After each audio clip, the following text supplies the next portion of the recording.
Quinn Williams was in a mess, and it looked pretty bad before he met the girl from his hometown.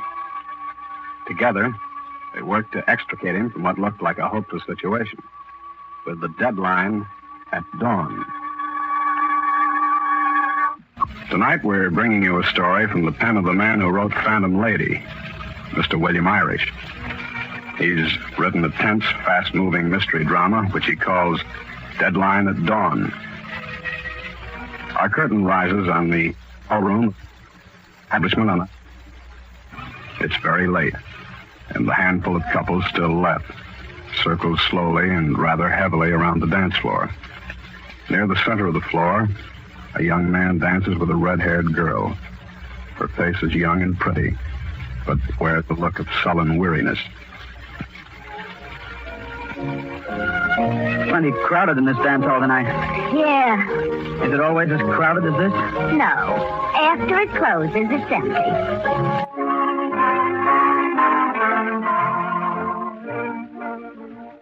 New York's a great town, isn't it? Oh, sure. All it does is ruin everybody who comes here. It's a great town. Yeah, I suppose. Look, I'm paid to dance with you, not to gas.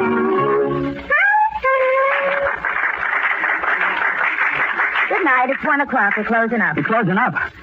You mean I have to go out on the... Say, you mind if I walk home with you? Look, mister, I'm on my own time now. Bad enough I gotta talk to guys like Well, you. I have to go someplace. I haven't got any friends. Okay.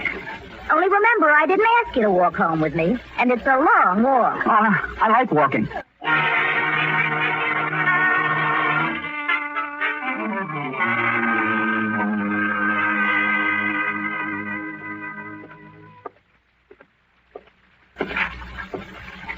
Well, this is it. I've never been in this neighborhood before. Well, you can't do much better than this for $12 a month.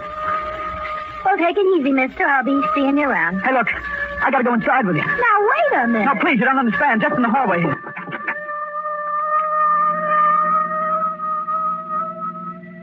Just for a minute, and I'll leave you.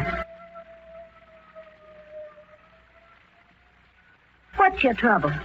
Nothing. I just wanted to stop in here out of the wind. Sure, and that police car going by had nothing to do with it. Now, look, you keep looking behind you scared like all the time we're walking. And you hide behind in the dance hall all evening, and now you... What'd you say your name was? Quinn Williams. Okay. I'm a chump, but you want to come up for a cup of coffee? Sure, I'd like that. Only get one thing straight, Quinn. This is an invite to share a cup of coffee and nothing more. No sugar goes with it. I know. A fella can tell just by looking at someone. You'd be surprised how many ought to see in a petition. Here it is. Throw your hat in the cart there. Take a chair if it doesn't fall apart. I'll get busy and make some coffee, and then we can talk. This is sure mighty nice of you to... Hey, wait a minute. This letter here on the table. It's postmarked Glen Falls, Iowa. You know someone there? Well, I ought to. She's my mother. Well, that's where I'm from. That's my hometown. I only came away from there a little over a year ago. You mean you're from there, too? So you're from Glen Falls, huh? That's a new line, and I thought I heard them all. No, I did live there. Oh, yeah? Did you, ever go to the Bijou movie house? Bijou? I don't remember any Bijou movie house. No, because there isn't any. Oh. Maybe you're on the level.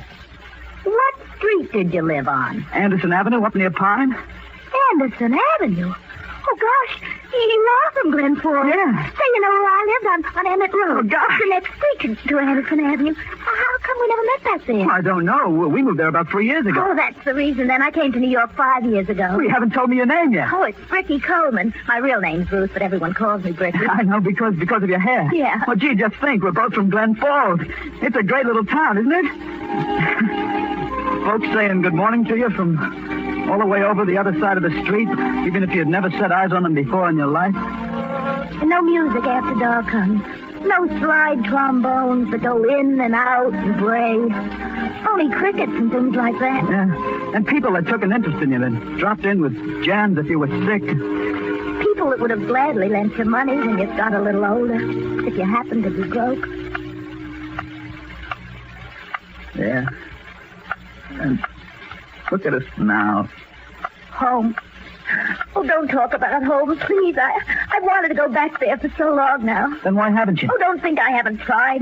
There's just one bus a day at 6 in the morning. Once I even bought a ticket, only I turned it in at the last minute. Why? I'd go home myself. Because I haven't made good here. Back in Glen Falls, they think I'm in a Broadway show, not just a taxi dancer. Oh, but that's not a real reason. All right, then. The real reason is New York. It gets you down.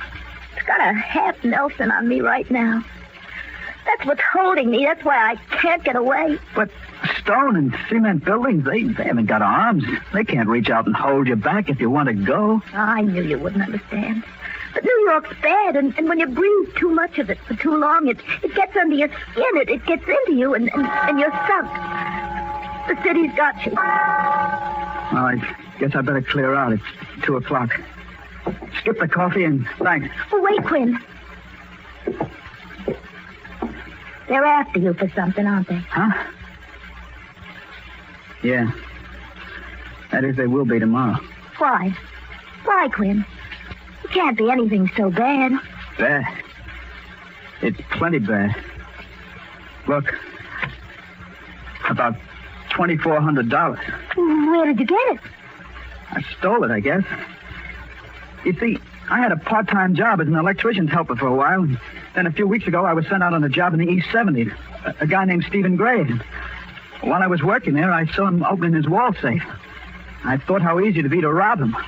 I even had a key to the place. And then I lost my job, and the thought of that easy money kept preying on me.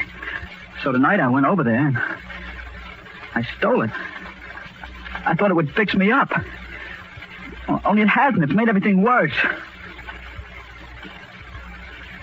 I never stole before. I wish I hadn't done it. Quinn, listen, I've got an idea. Let's both go back home. There's that 6 o'clock bus. Nah, that's too late for me. You'll go. Oh, Quinn, I could get back home if I had somebody to go with me. How much of that money have you spent? Well, not much. $5 for a meal I didn't eat and $10 for a roll of tickets in that dance hall tonight. $15. Oh, listen, Quinn, I've got enough money saved to replace that $15 and to buy 2 bus tickets. Oh, sure, Bricky, but how can I... You can put that money back where you got it, and then everything will be all right. Put it back? Well, sure, yeah.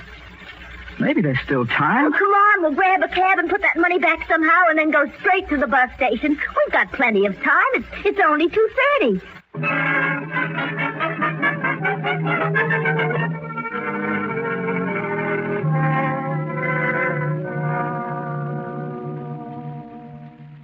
Hey, this is Graves' house. Right here, Bricky. Uh-huh.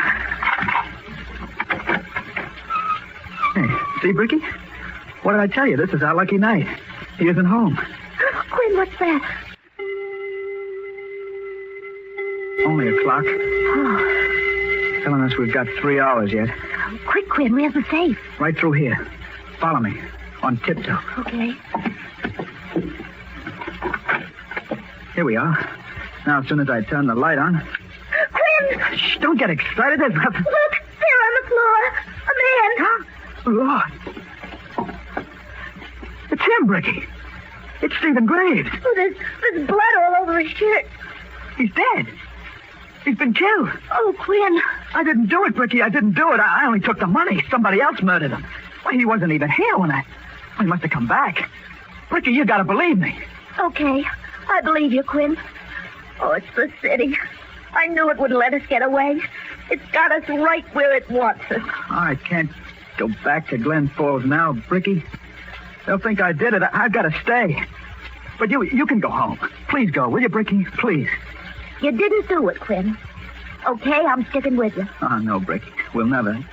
It's too late. The city. We'll show it. We're not licked yet. Our deadline's still good. We still have until dawn. No one knows about the murder yet. Only us and whoever did it. What do you mean? I mean, we'll catch the murderer ourselves, and then everything will be okay. Oh, that sounds crazy. We're not detectives. Oh, we don't even know how to start. Oh, we'll look for clues, Quinn. We have to. It's our only chance. Yeah. Our only chance. Okay.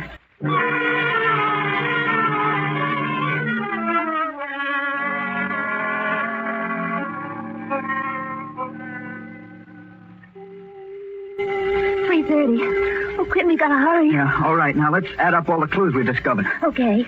He didn't do it himself because then the gun would still be lying around the room somewhere, and it isn't. Yeah, and the motive wasn't robbery because nothing's been taken out of the safe since I was here. Don't look at that clock, Quinn. Don't look at it. Now, we know a man was up here tonight with Graves because there are 2 different cigar butts, 2 different brands, and on opposite sides of the tray. That's right. And that match folder you found, it smells of powder and perfume. Then it was a woman. Right. And I smelled perfume out in the hall in the dark when we were coming in. The woman was here in this room tonight. But the woman and the man who chewed the cigar couldn't have been here together. There's only 2 chairs facing each other here. Right. Then whichever came last, the man or the woman, is the one who did the killing. Oh, that means out of 7 million people in New York City, we gotta find 2. A man and a woman. Ricky, it can't be done. We've got to find them, Quinn. We've got only 2.5 hours to do it in. At daylight, it's 6. There's a bus that leaves for home. The last bus. And for us, it's the last bus in the world. Oh, what's that? Burglar alarm? Have we touched off something? It's the telephone over there. Oh, don't answer it, Quinn. You'll bring the police down on us. They'll know it's not his voice. Well, maybe I can get away with it. Maybe if I talk low and indistinct. It's our only chance, Bricky. We may find out something more. Come on, stand close by me. Okay. Pray for all you're worth. Here I go.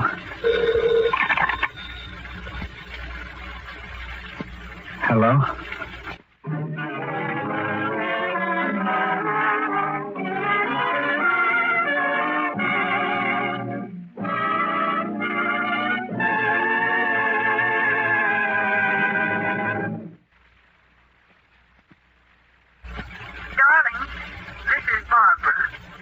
Yes? It's a woman. Steve, we've never parted angry like this before. Who was she, Steve? That tall redhead in the light green dress. Stephen, answer me. Who was she? I don't know. Well, then why did she force herself in between us like that in the conga line at the Parakeet Club? Why did she slip a note into your hand? Steve, won't you meet me halfway? Won't you answer? Quinn, hang up. That's something big. The biggest thing that we picked up so far. Graves must have gotten the note. Come on, we've got to look for it.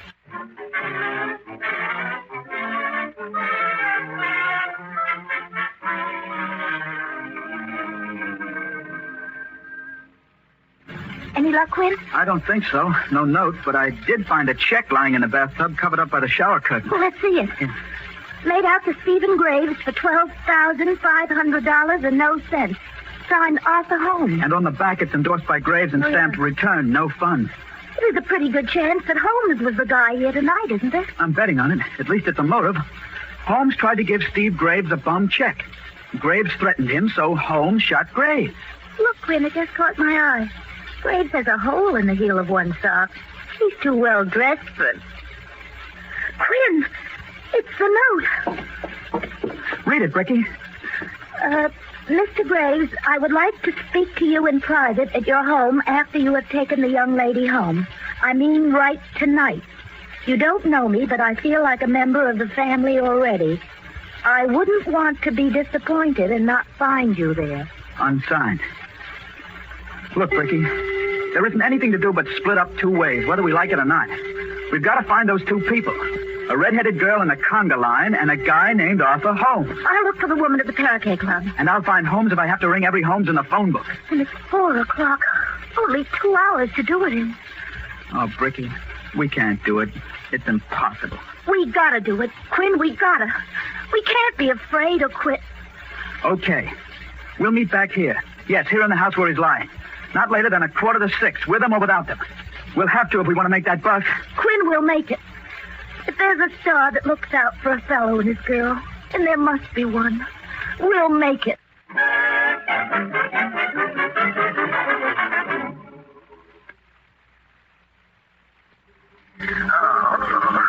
Hello. I want to talk to Arthur Holmes. Oh, you do you? Well, he ain't here. He's over to the station house at the Armitages at this time of night. And you've got your nerve calling at 4:30 in the morning. I guess I got the wrong Mr. Holmes. Oh, Robert, darling. I thought you'd never call. I've been waiting for hours. I'm sorry, but this isn't Robert. I just wanted to talk to Arthur Holmes. Oh. Well, my husband went to Canada fishing a week ago. I guess I got the wrong Holmes. Sorry. Who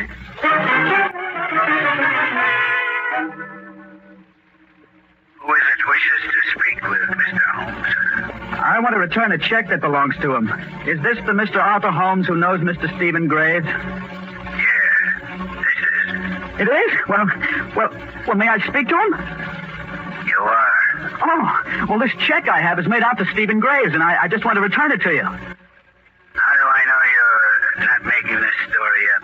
Well, the number of the check is 602, and it's drawn for a sum of $12,500. Very well. Where are you now? Come along and pick you up in my car. Maybe I can do something for you.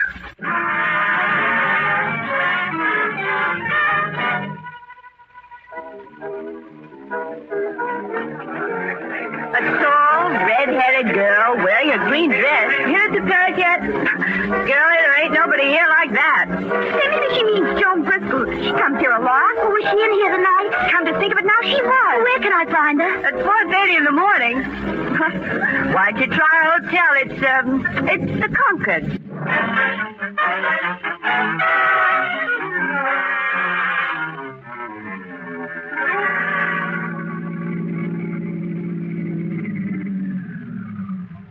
Mr. Holmes, why are we parking here next to the river?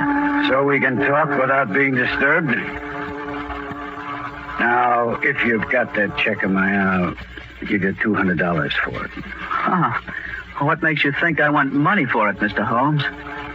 Oh, you don't want money? No. All I want is a written confession that you killed Stephen Graves tonight. Now, wait a minute. I know you were up there, Mr. Holmes, and you killed him because of that check. Young man, you're very rash. Well, that has nothing to do with it. Come on now, I want that confession fast. Do I get it or do I go to the police? Well, you won't go to the police. You talk too much, young man. You talked yourself right into a grave.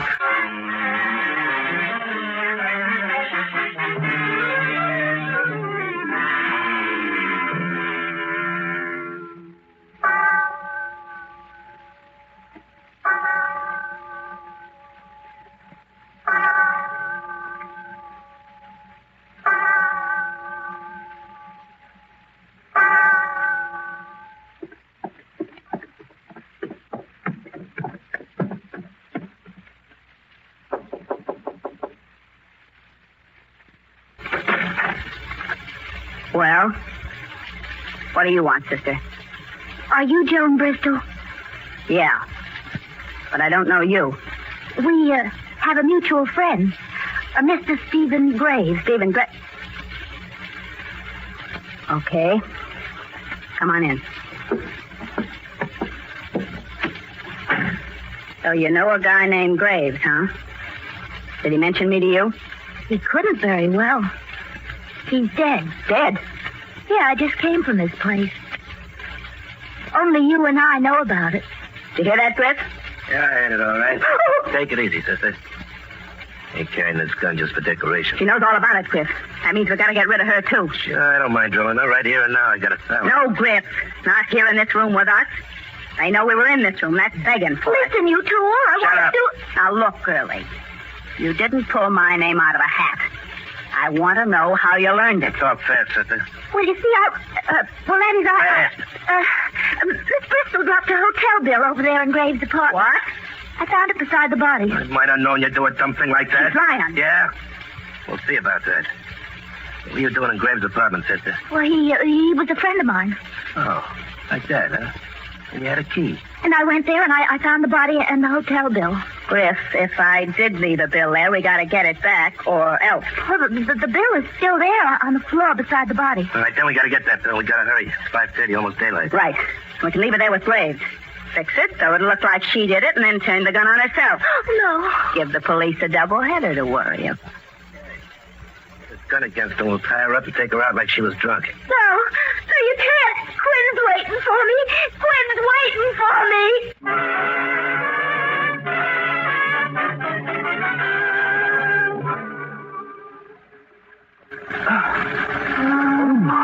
Where am I? Sorry I have to tie you up so tight, kid. But in 30 seconds, it won't make any difference. Anyway, because you'll be at the bottom of the East River. They won't get away with it. There's two of us. There's still Bricky. Bricky.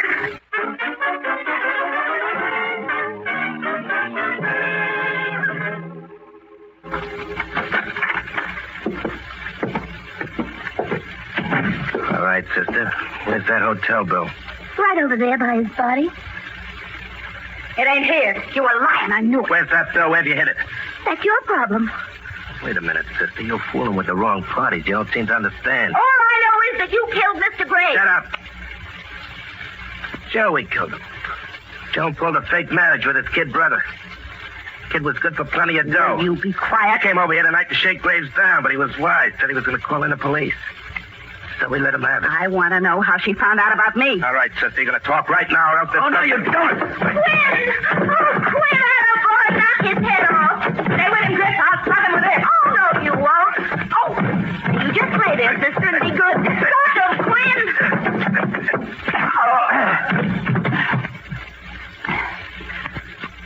That'll hold him for a while. Oh, she's out too, Quinn. She hit her head when I tripped her. Oh, and speaking of the Marines, ain't you the one? Ricky, darling. I was here ahead of you. I looked out of the window and I saw them coming in with you. So I hid. They did it, Quinn. We've got the right one. Yeah, I know. Mr. Holmes and I heard them telling you. Holmes? Yeah, he's phoning the police now. I traced him all right, only he didn't do it. And he thought I was blackmailing him. He was scared he'd be implicated in the murder, and he started to throw me in the river. But then I mentioned your name, and he realized if he killed me, it would be traced to him. So that brought him back to his senses. Quinn, it's 6:15 and our bus is due to leave. Well, come on, we'll make it yet. Oh, but the money. I've already replaced it. Come on. And these two? Oh, Mr. Holmes will take care of them. He overheard everything about that blackmailing scheme. He's even found letters to prove it. Come on, we'll have to run. I can't believe it. Me and the boy next door. We're going home at last.